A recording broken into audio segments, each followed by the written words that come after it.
Ok les gars, là ce podcast, on va rentrer dans le vif du sujet, puisqu'on va rentrer dans une nouvelle ère avec ce podcast. On a vécu l'époque Jordan quand on était très très petit, donc on a des vagues souvenirs quand même. On a vécu l'époque de Shaq et Kobe, qui a été mise à mal par les Detroit Pistons en 2004. Mais aussi, il faut parler maintenant de la chute de ces Detroit Pistons, et cela arrive par cette draft 2003 et donc deux individus qui vont croiser la route des Pistons et qui vont mettre fin à ce mini-règne, j'ai envie de dire, même si ça a duré vraiment qu'une saison, mais ils ont été toujours présents dans ces années-là. Et on va parler de deux individus, dont un qui tient beaucoup à cœur à Vladimir. Oui. Et Oui. Vas-y, tu peux prononcer son nom, vas-y. LeBron James. Le baron Jean. Edwin Wade. En français, voilà. Donc LeBron James et Dwayne Wade, hein, donc draft 2003, sur lequel on va revenir plus, on est revenu plus en détail, hein, déjà. Et du coup là, c'est ces deux gars qui vont devoir écrire leur propre histoire et affronter les meilleurs pour enfin faire parler d'eux. C'est exactement ça. Et c'est quand même une période, je trouve, qu'on sous-estime, en tout cas qu'on sous-cote énormément. Parce que n'empêche, c'est vrai que tu as un véritable, comment je pourrais dire, passage de témoin, entre guillemets, où tu as vraiment une génération avec les Detroit Pistons qui n'auront pas non plus énormément duré dans le temps, hein, qui seront, on va dire, sur une Mais toujours période dans le coup, quand même. de 1. Mais toujours dans le coup. Ouais, c'est ça, toujours dans le coup, mais voilà, on va dire le vrai prime des Pistons des années 2000, c'est vraiment entre 2004 et on va dire 2006. C'est vraiment là où ils sont quasi injouables. Et en parallèle, tu vas avoir deux séries, donc la série notamment du Heat face aux Pistons de 2006, qui va leur permettre d'accéder notamment au final NBA et de battre les Mavs sur cette finale de cette année-là. Et il va y avoir en 2007 la finale de conf face aux Cavaliers de Cleveland, qui là aussi va être un tournant. Et voilà, t'as vraiment un tournant, on va dire, générationnel.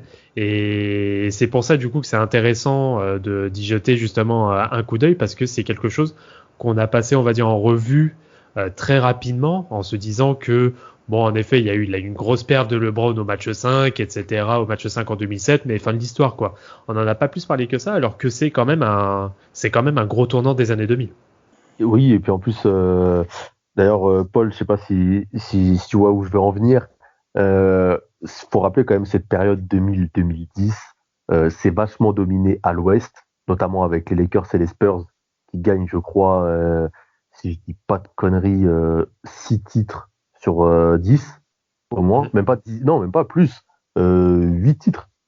8 titres sur 11 parce qu'en fait, ils gagnent 2000, 2001, 2002 les Lakers, plus 2008, plus 2009, 2010, et t'as les Spurs qui en prennent trois aussi. 2003, 2005, 2007. Donc au Bah, final, les tu as seuls. trois titres à l'Est, et sur les trois titres à l'Est, tu as les Pistons, tu as bien sûr le Big Three de Boston de Paul, et tu as le hit du coup de Wade qui du coup mettra fin à ces Pistons-là. Donc quand tu gagnes à l'époque à l'Est, c'est rare à cette époque-là, hein. Donc c'est un peu les Pistons, c'était un peu l'équipe à battre à cette époque, à l'Est, si tu voulais aller en finale. Et du coup, ben voilà, quoi. C'est pour ça qu'on va rentrer directement en 2005. Quelque chose à dire, Paul, sur ça, sur cette époque, toi? Bah, c'est exactement ça. C'est vrai que c'est un peu comme dans Mortal Kombat, hein. C'est l'équipe en dur match, hein. Si tu veux passer au dernier boss, comme on le disait dans les précédents podcasts, il y avait des trois Pistons et il y avait aussi l'épaisseur chère à notre ami Damas. Mais c'est vrai que les Pistons, c'était vraiment le dernier bastion qu'il fallait déboulonner pour accéder au final à l'Est. Donc c'est vrai que c'est important de revenir un peu sur cette je dirais pas décadence, mais c'est-à-dire que comme on disait au début du podcast, la nouvelle génération prend le pouvoir et se fait connaître. Parce que 2005, il faut rappeler, du coup, c'est la saison 2004-2005, les Pistons sont champions en titre. Ils viennent de battre les Lakers. Ils font encore une grosse saison régulière où je crois qu'ils finissent deuxième bilan à l'Est, du coup, derrière le Heat, qui vient d'être renforcé par Shaq. Et du coup, premier tour, ils éclatent les Sixers. 4-1. Deuxième tour, ils éclatent les Pacers. 4-2. De l'autre côté, Miami, mais 4-0, 4-0. C'est quand même à signaler, hein, à New Jersey et aux Wizards. Et à la finale de conf, du coup, Heat Pistons que tout le monde attend pour voir ce que va faire enfin le Shaq, du coup, pour sa première saison avec le Heat. Et puis la révélation de Dwayne Wade face aux ogres des Pistons de l'époque. Oui, c'est ça. Et les Pistons, bon, qui sont voilà très bien en place, qui sont complètement rodés avec notamment l'expérience d'un titre. Et la série attaque quand même très fort. Alors surtout on a quand même un très très gros Rip Hamilton hein, sur cette série qui tourne quasiment à 24 points, qui est très bien suppléé par Billups.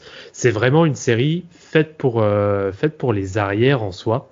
Même si en face on a quand même un Shaquille O'Neal qui est quand même assez dominant, mais voilà, la tête d'affiche c'est clairement Dwayne Wade, même s'il se trouve sur certaines rencontres, mais voilà, qui arrive quand même un minimum à tenir la baraque. Et après voilà, après ça reste quand même les Pistons qui sont encore complètement dans leur forme en fait. Ouais, c'est l'expérience, hein, comme tu dis, ils ont vraiment poussé les champions au titre dans leur dernier retranchement. Mais on voit bien que avec ce match-là, même si les Pistons sont passés, on voit bien que Dwayne Wade et Miami sont des sacrés gars sur lesquels il faudra compter pour les prochaines années. On sent vraiment que c'est de la bonne graine. Déjà, pour rappeler que les Pistons gagnent le premier match, du coup, Wade, comme tu as dit, Vlad, se trouve sur ce match-là un peu quand même. Mais ensuite, Game 2, Game 3, Game 4, Game 5, le mec, il prend les choses en main. Game 2, il te met 40 points. Ouais. 40 points, donc... 40 points sur 92. Hein. Ouais, 40 points sur 92 avec 8 rebonds, 6 assists. Hein. Alors, c'est pas juste il score et... Non, le mec, il est partout sur le terrain, donc il va battre les Pistons comme ça. Le game d'après, je crois qu'il en met 36. Donc, le game d'après, il en met 36. Et au final, on se retrouve dans cette série avec au game 5, 3 victoires à 2 pour le Heat. Et le Heat est qu'à un match de cette victoire pour aller en finale NBA. Et puis là, le drame. Hein, et ça craque. Ça craque. Bah, il y a la blessure surtout de Wade qui joue pas le game 6. Oui, qui joue pas le game 6. On aurait espéré aussi peut-être un petit sursaut, on va dire un petit sursaut d'orgueil justement suite à cette blessure, mais bon, finalement ça se transforme complètement en blowout et voilà, score final 91-66. D'ailleurs des scores qu'on ne retrouvera plus jamais. Je préfère le dire de suite. Mais c'est là que tu dis quand même en l'espace de 15 ans la différence de scoring, c'est juste c'est juste affolant. Et ouais, sur le match aussi, s'il y en a un qui se démarque plutôt pas mal, bon, qui prend, on va dire, surtout le relais de Dwayne Wade, c'est notre bien regretté maintenant Rasual Butler, bon, qui termine à 5 sur 11, mais bon, qui n'est pas non plus super, qui n'est pas dégueu, mais par contre, lorsqu'il est sur le terrain, bah, le plus-minus, il est juste horrible, quoi. C'est malheureusement les stats ne reflètent pas, on va dire réellement, comment dire, l'apport ou en tout cas la compensation d'un Dwayne Wade absent. Il y avait mon gars Eddie Jones, NBA Live 98. Qu'est-ce qu'il était bon, lui. Et son pote Damon Jones, je croyais que c'était des frères quand j'étais petit, moi. Ah, tu vas pas nous la faire comme Jermaine O'Neal, c'était le frère de Shaquille O'Neal, quoi. Et vous savez, il y a qui dans cette équipe? Surtout, il y a Christian Leitner sur le banc. Putain de merde. Alonzo Mourning qui était revenu pour essayer de gratter sa bague. Et puis de l'autre côté, au Pistons, il faut quand même le signaler, il y avait notre pote, comment il s'appelle, Milicic, qui va drafter à la place de Melo. qui était dans la même draft du coup de D-Wade aussi en face, mais qui lui par contre n'a pas le droit de jouer les matchs. Quelle tristesse, putain. Milicic, franchement, je sais même pas quoi dire sur lui. C'est juste affolant. Mais pour revenir rapidement en tant que joueur qui cherche absolument à avoir des bagues, faut rappeler qu'il y a aussi un certain Steve Smith dans le roster du 8. Putain, il y avait que ça au 8 des mecs qui veulent des bagues. Parce que l'année d'après, ils ramènent Peyton. C'est incroyable. Mais bon, on en reviendra plus précisément sur eux quand même. Ouais, carrément. Non, c'est sûr. Donc du coup, bah ce match 6, en effet, il va faire, Très il va mal. clairement faire tâche. Ouais, il va faire vraiment très mal.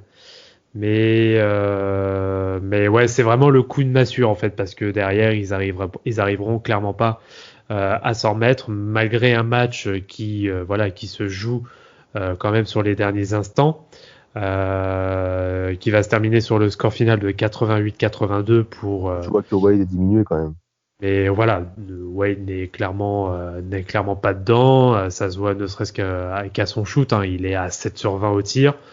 Mais bon, malgré la blessure, il joue quand même 43 minutes. Donc le Pépère, il tient quand même le coup. Mais oui, il est clairement plus dedans. Il est clairement plus dedans. Et c'est même pour dire, en dehors de Shaquille O'Neal, il y a carrément plus personne en fait qui est dedans. Bon, mais après, je pense, comme on disait auparavant, il y a beaucoup de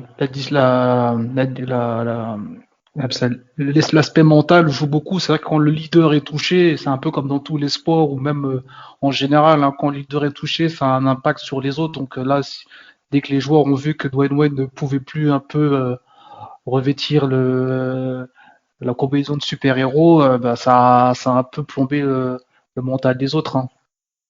À Oui, part le Shaq qui a l'habitude, mais pour le reste, c'était un peu compliqué.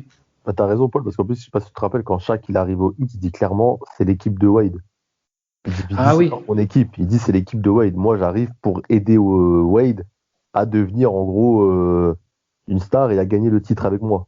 Mais il Hmm. dit c'est l'équipe de Wade, c'est mon petit frère, on va gagner ensemble, c'est son équipe à lui. Donc quand Wade, qui est stratosphérique sur cette saison, se pète là à ce moment-là, côté hits, on sent que mentalement ça craque un peu et le Shaq est quand même vieillissant. Et en face, il y a quand même pas n'importe qui, il y a les deux Wallace, t'as Antonio McDyess, enfin, c'est la pire équipe pour Shaquille O'Neal, hein.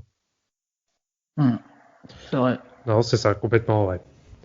Donc voilà cette série de 2005.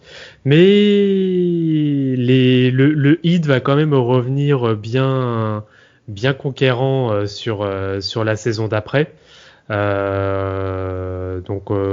Avec notamment aussi les Cavs qui commencent enfin à sortir la tête de l'eau et à se qualifier en playoff.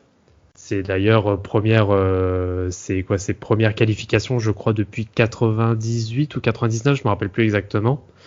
Et, euh, et voilà, on a les deux phénomènes clairement de la draft 2003 qui s'imposent dans cette conférence Est qui est vraiment ultra défensive de renommée et qui va essayer un petit peu de repousser les codes qui étaient imposés à cette période-là.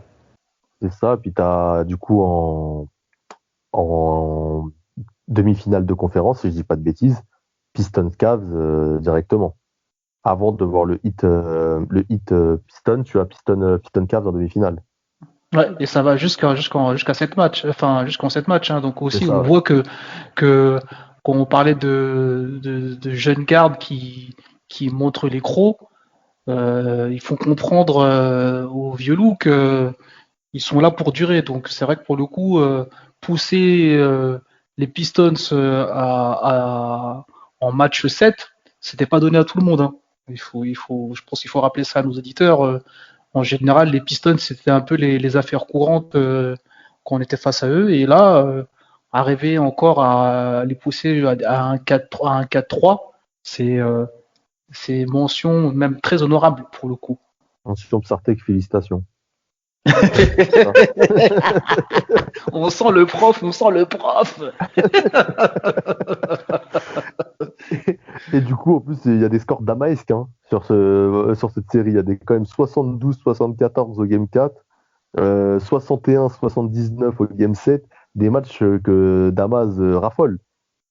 Et pour- mais Les pour- quarts de mais tranchée.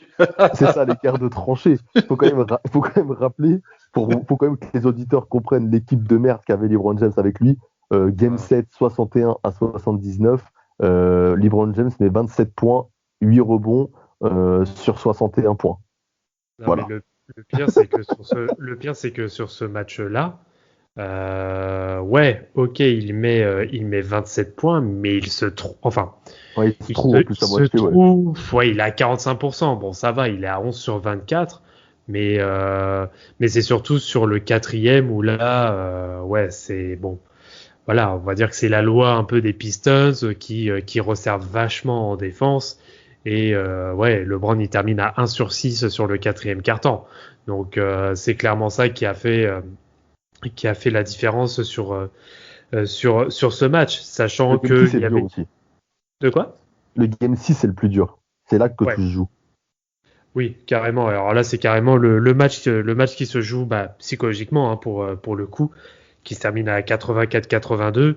Et tu as un Rachid Wallace qui est juste très bon et qui est quand même plutôt bien suivi par Rip Hamilton. Un Rip Hamilton qui fait une bonne série en soi aussi.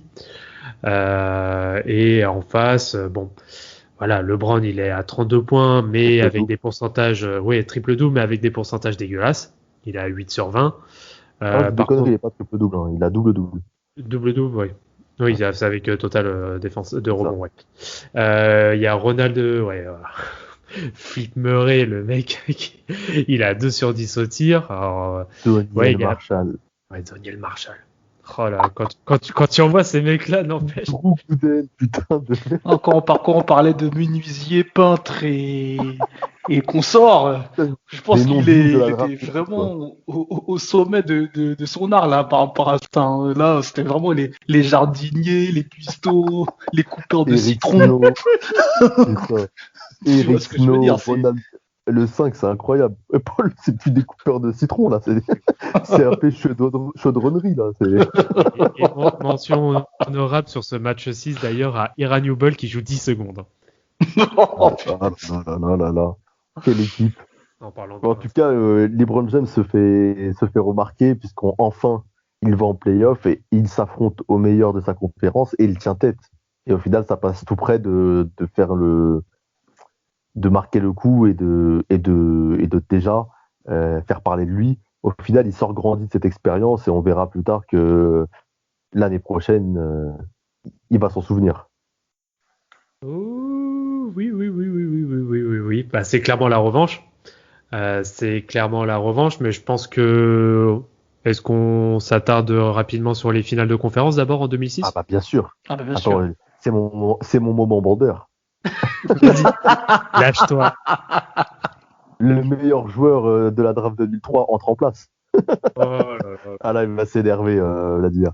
là là. Dwayne Wade décide de prendre sa revanche et ça commence directement avec un game 1 incroyable. Gagné de 5 points, si je dis pas de conneries. Gagné de 5 points contre les Pistons et du coup, c'est une année où le Heat a un meilleur effectif, faut quand même le dire, et ça tourne beaucoup plus. L'année dernière, enfin l'année d'avant, l'année 2005, on peut voir que le Wade, comme tu disais tout à l'heure, il joue des 43 minutes par match, chaque aussi. Là, Wade, il tourne à 25 points en 26 minutes. C'est ça. Juste pour mettre les choses dans le contexte. 25 points, mais le mec ne joue que 26 minutes. Mais l'effectif est tellement pléthorique, on va dire, du côté du Heat que on peut se permettre de faire du roster. Bah, c'est clairement ça. Tu as des joueurs aussi d'expérience, hein, qui viennent dans l'effectif, comme un Gary Payton qui est juste plus que précieux en sortie de banc. Il y a James Posey aussi qui est pas mal. Jason Morning. Williams avec aussi Alonzo Mourning. Et surtout, Antoine Walker, le Tony. Le pote de Paul, ça. Le vampire. Je pense que là, il a compris la leçon pour le coup. Mais ouais, là, en effet, je pense qu'il a compris que s'il voulait remporter quelque chose, il fallait qu'il change la façon de jouer. Et je pense que là, on a vu, hein, de toute façon, toutes les personnes qui étaient dans le collectif, Comme on l'a dit souvent dans les précédents podcasts, quand le collectif tient et qu'on est au service d'une façon de jouer, on récolte les fruits. Et donc là, pour le coup, je pense que tout le monde savait ce qu'il avait à faire et ça s'est vu sur ces finales de conférence, hein. Bah, c'est ça, et puis c'est quand même une série qui réserve son lot de spectacles, hein, parce que entre les acrobaties de Dwayne Wade, le niveau qui est quand même très dur, hein, parce que là on est quand même, parce que on oublie souvent, mais Miami c'est quand même une équipe qui a pour réputation d'être très très dure. Alors là, face en plus à des spécialistes comme Detroit, là on est plus que servi. Et on a, ouais, en plus sur la série, on n'a pas un match au-dessus des 100 points. Bah oui. Mais là, tu te rends compte que ça défendait dur, hein, cette série, parce que t'avais les Pistons qu'on connaissait en défense qui étaient solides, mais je crois qu'ils bloquent les Pistons une fois ou deux à moins de 80 points, quand même. Mm. Et puis au poste de pivot, t'as Shaq, et quand Shaq il sort, tu te manges Alonzo Mourning. Enfin, voilà, quoi, c'est pour annoncer la couleur, hein, c'est pas genre au poste de pivot, là, tu te tapes pas C'est pas des André McCulloch, Drummond quoi. et Kevin Love, hein. Là, ouais, c'est pas des McCulloch, t'as raison. Voilà, c'est Shaq et On the Morning. Au poste 4, t'as Antoine Walker, Udonis Haslem. Enfin, à l'époque, il y avait des bons bébés à l'intérieur. Non, non, c'est certain. Et puis après, tu as quand même aussi. Par contre, c'est vrai que quand tu vois la différence, tu te dis quand même sur la série, ne serait-ce qu'au rebond, c'est quand même Miami qui domine.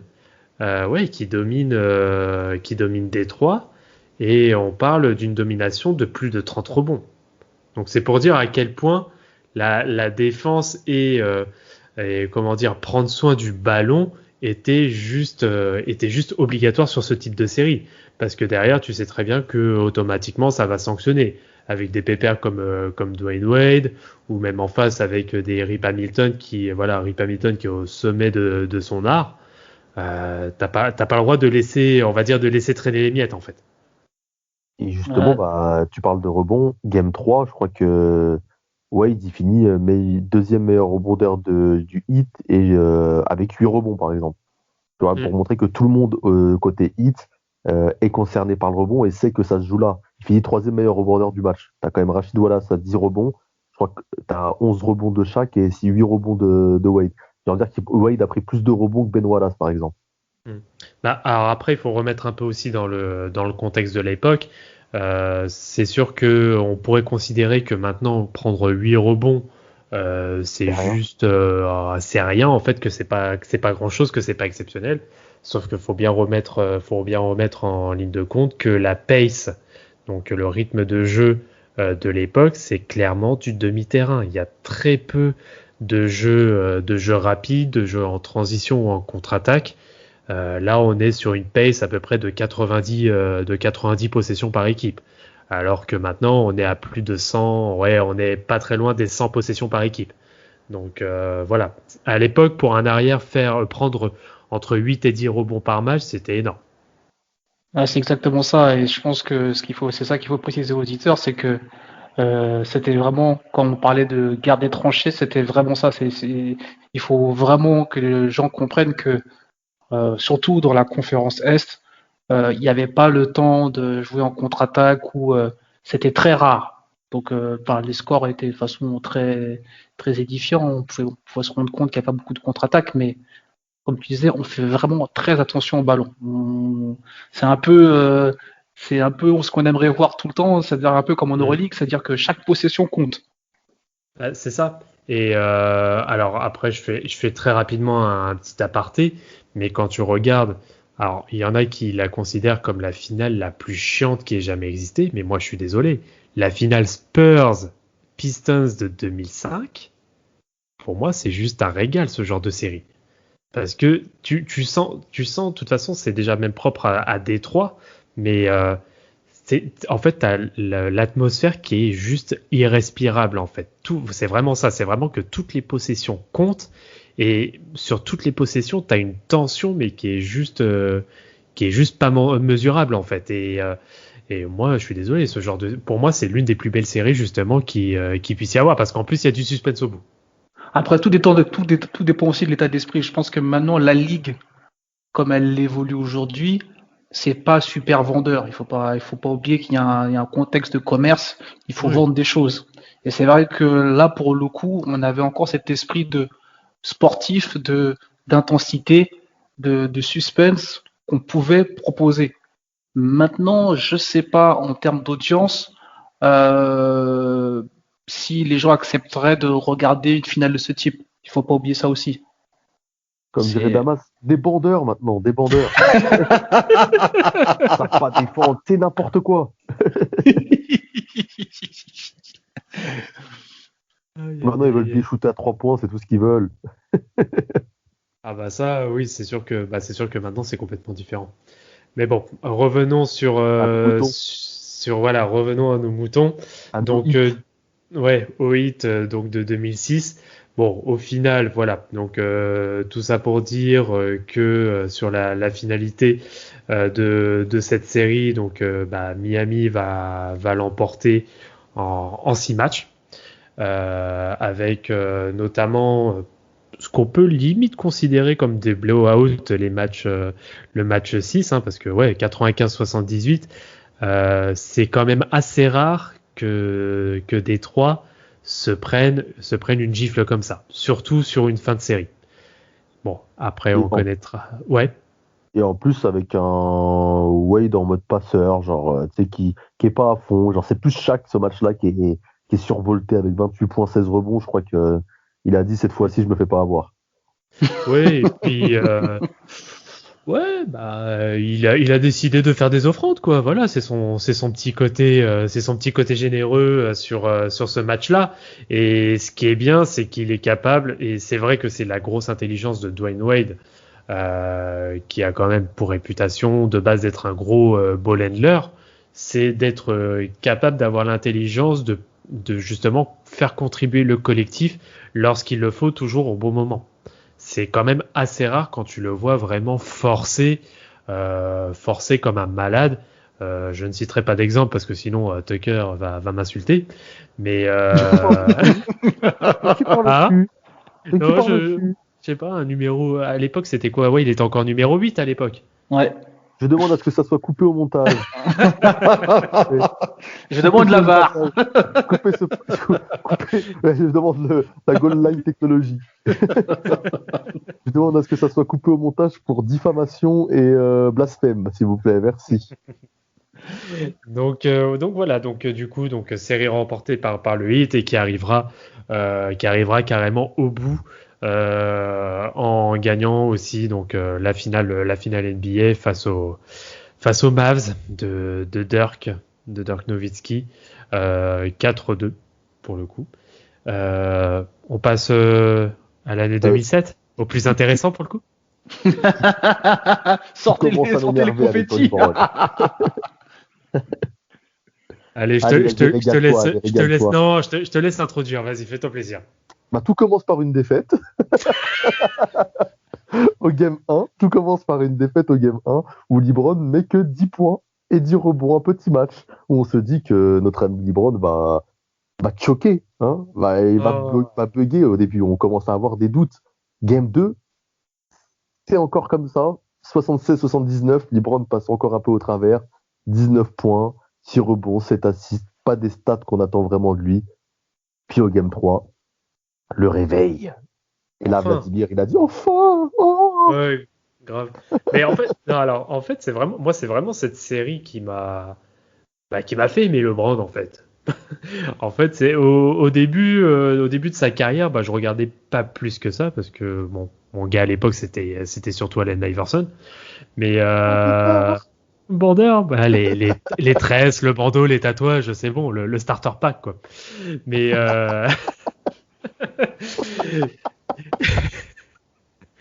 Mais c'est vrai que par contre cette série, en fait c'est vraiment cette série moi qui m'a fait vraiment commencer à regarder LeBron James.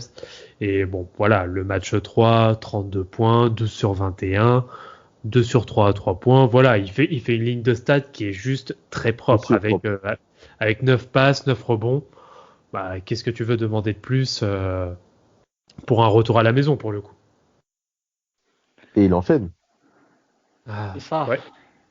Ça revient à 2-2. Ça revient à 2-2 avec un Tayshaun Prince qui est pas énormément en forme, John C. Billups qui vendange quand même pas mal, hein, il a 6 sur 16. En fait, t'as un peu il tout. est occupé à prendre des rebonds sur ce match. Hein. Ouais. Il peut pas tout faire. Mais ouais, c'est sûr. Mais de toute façon, après, c'est sur la globalité hein, de l'équipe de Détroit où c'est clairement maladroit. Hein. L'équipe est à peine à au-dessus de 40% au tir sur ce match. Alors qu'en face, les cases, en fait, c'est surtout LeBron hein, qui fait le taf avec 25 points, qui est plutôt bien suppléé avec un Drew Gooden qui est en forme sur ce match, hein, qui termine à 8 sur 14. Comme d'habitude, Sacha Pavlovic, je sais même pas ce que ce type foutait en NBA pour le coup. Dis donc, non, mais franchement, on me l'a c'est ça mais hein, ce type, on m'a toujours vendu comme un shooter de malade. Très honnêtement, je l'ai jamais vu faire une ligne de stats correcte. On va dire que c'était pas un joueur sur des séries compliquées ou des séries serrées. C'était pas le joueur qui faisait la diff. Mais c'est vrai qu'en saison régulière, il en mettait un petit peu. Mais là, complètement à la ramasse totale. Hein. Moi, un mec dans son profil, hein, moi je préfère largement un Radmanovic. Hein. Ça s'appelle Vladimir, c'est tout. Non, mais sérieux, Radmanovic, il était quand même bien plus rentable. Après, faut aussi signaler que cette année-là, par rapport à la saison précédente, Larry Hughes n'est pas blessé, le mec de Kelly Rowland dans Dilemma, et que du coup, il peut jouer cette série face aux Pistons, et que Eric Snow est sur le banc pour notre plus grand plaisir, et qu'il y a aussi Daniel Gibson, qui est la révélation un peu des Cavs cette saison. C'est exactement ça, ouais. Bobby Gibson qui, il fait sa série. En fait, c'est clairement la série qui va. En soi, il fait même une campagne de playoff qui est très correcte. Mais là, c'est vrai que sur cette série face aux Pistons, c'est clairement en fait la révélation pour lui parce que il est adroit. Bon, pas trop. Bon, pour le coup, là, on était sur le match 4. Sur le match 4, pour le coup, c'est pas le cas. Mais en fait, il jouait juste parce qu'il était même capable de prendre des tirs dans le périmètre et en plus qui a été vachement agressif. Je pense que c'est vraiment la stat de sa carrière sur ce match-là, c'est qu'il va sur la ligne des lancers francs. Enfin, il va shooter 12 fois au lancer. Un mec comme lui qui d'habitude ne pénètre jamais, ne va jamais prendre de risques, va prendre 12 lancers francs. Faut m'expliquer. Non, je pense qu'il a compris qu'il fallait qu'il apporte quelque chose.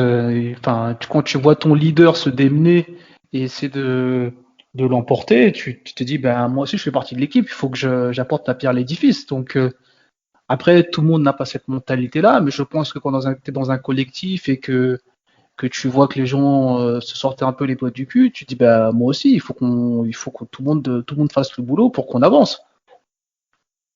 Non, et s'il te plaît, Paul, ne laisse pas Vladimir parler du Game 6 de LeBron, s'il te plaît, fais-le à sa place.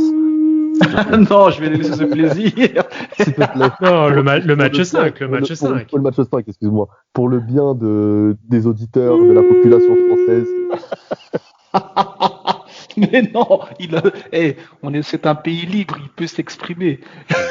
Exprime-toi, Vlad, vas-y, lâche-toi. Ce n'est pas l'Afrique, comme diraient certains. La dictature. Cher Adamaz. Voilà. Là, c'est... Comment je peux... Attends, laisse-moi trouver le récital. Ouais. Le récital. C'est un récital, ce match-là. Bon, de toute façon, on revient dessus sur l'épisode consacré à LeBron un peu plus en détail. Mais bon, pour faire très rapide, 48 points, 18 sur 33 au shoot, 2 sur 3 à 3 points, 10 sur 14 au lancer, 9 rebonds, 7 passes, 2 interceptions. Qu'est-ce que tu veux faire de plus?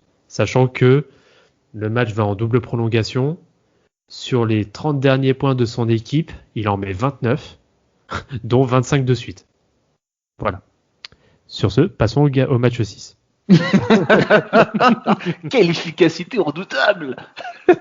Et là, on attendait LeBron et puis c'est Gibson qui nous sort un récital. Grave. Non, mais clairement, c'est clairement lui qui fait son match. Il est juste trop propre sur ce match-là. C'est exactement dans le même registre que le match 4, avec même encore un peu plus de scoring. Il termine à 31 points. Il bénéficie au total de 15 lancers francs. Il a 5 sur 5 à 3 points et 7 sur 9 au total au shoot. Qu'est-ce que tu veux faire quand t'as un mec comme ça en sortie de banc qui va terminer meilleur marqueur avec une adresse aussi redoutable? Honnêtement, je vois pas, malgré que ce soit les Pistons, je vois pas vraiment quelle équipe pourrait s'en sortir. Ouais, c'est sûr, hein, mais après, les Pistons, faut quand même le dire, ça commence à être vieillissant en plus sur cette période. Hein. Ils vont continuer après à quand même avoir des performances jusqu'à aller 2008, on va dire. C'est encore sérieux, mais je pense que cet enchaînement de victoires du Heat plus des Cavs de Wade et LeBron a commencé à signer la fin des Pistons. On savait que ça allait toujours être une équipe sérieuse, mais qu'elle serait plus, en tout cas, un favori pour le titre et qu'il y avait des équipes maintenant qui passeraient avant elle. Oui, comme tu disais, c'était vraiment un passage de flambeau, hein, c'est-à-dire que, et en plus, comme tu as dit, c'est l'usure, c'est-à-dire que là, tu subis un peu les foudres des petits genoux, et je pense que tout le monde l'a remarqué et ils ont appuyé là-dessus, hein, comme tu disais, même là pour les prochaines campagnes, on savait où il fallait taper, donc c'était un peu la bête blessée, quoi. Oui, vous avez parfaitement résumé la chose et je terminerai avec un seul nom qui va clairement comment dire résumer la page Pistons qui se tourne. Allen Iverson.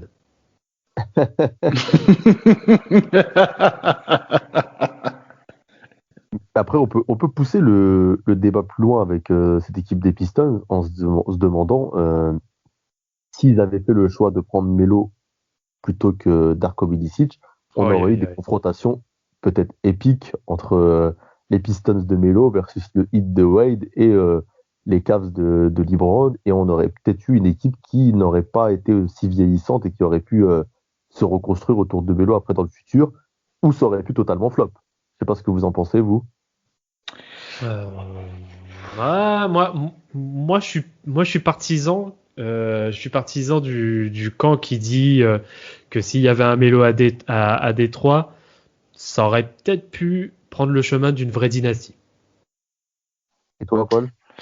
Après, je ne sais pas si Melo aurait adhéré à ce climat de défense, parce qu'on sait que c'est un grand scoreur, mais il était jeune, c'est vrai, mais j'ai pas vu de signe en défense chez les Nuggets ou quoi que ce soit qui me fasse dire que ça soit un secteur qui l'aurait embarrassé avec grande joie.